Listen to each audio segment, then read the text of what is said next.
Hello, welcome to What in the World?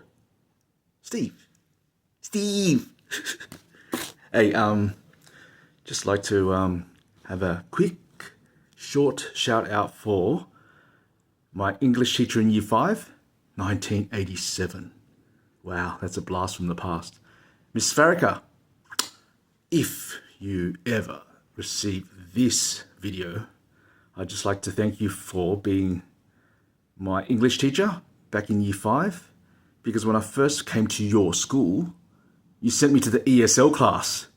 That's how my English was from the other previous school.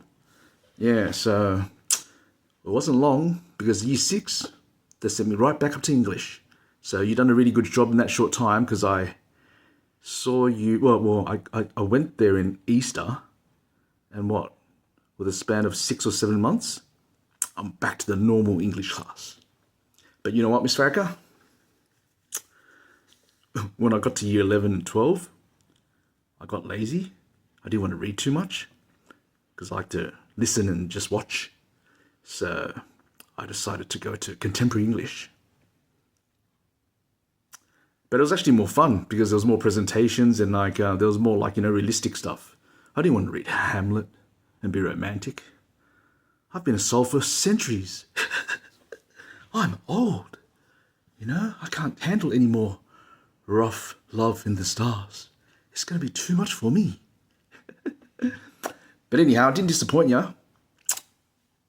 Contemporary English, I did pretty well. How'd I go? Top 10% of the state. So, yeah. So thank you, Mrs. Faraker. I think in a short burst of time, you really did improve my English. Well, I thought I was forced to improve as well, because I went to such a good environment. The new school was so peaceful. Everyone was so nice and naive, and really the way that children should be, So that was really brilliant. I was really happy there. A lot of good memories, and I missed out on your barbecue at your place in Summer Hill, because Johnny Wang told me you had a pool, and then I don't know who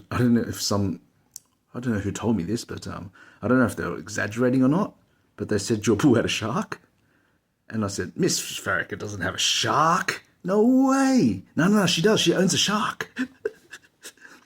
And then I thought, when I got older, I went into this hotel called Sharky's Bar, and then they did have 2 sharks in a tank. So maybe you did have a shark. That's the question that I've always been thinking in my mind. Yeah, had I went to that barbecue at your place, Mrs. Faraker, would I have seen a shark, like the boy said? Question remains. Anyway, just a shout out to you, and hope you're well, hope you're happy, and I hope that, well wishes. And I haven't forgotten, and I still remember those red earrings that you had, which looked like hot pots for soups. Yeah, they're always very big. It reminded me of the Chinese lanterns for the New Year. We always have, in Chinese, we have all these lanterns that we hang in the street. Yeah, it reminded me of them. I thought, Mrs. Faraker has big earrings. They must be heavy on ears. Yeah. Anyhow, food for thought. Thank you.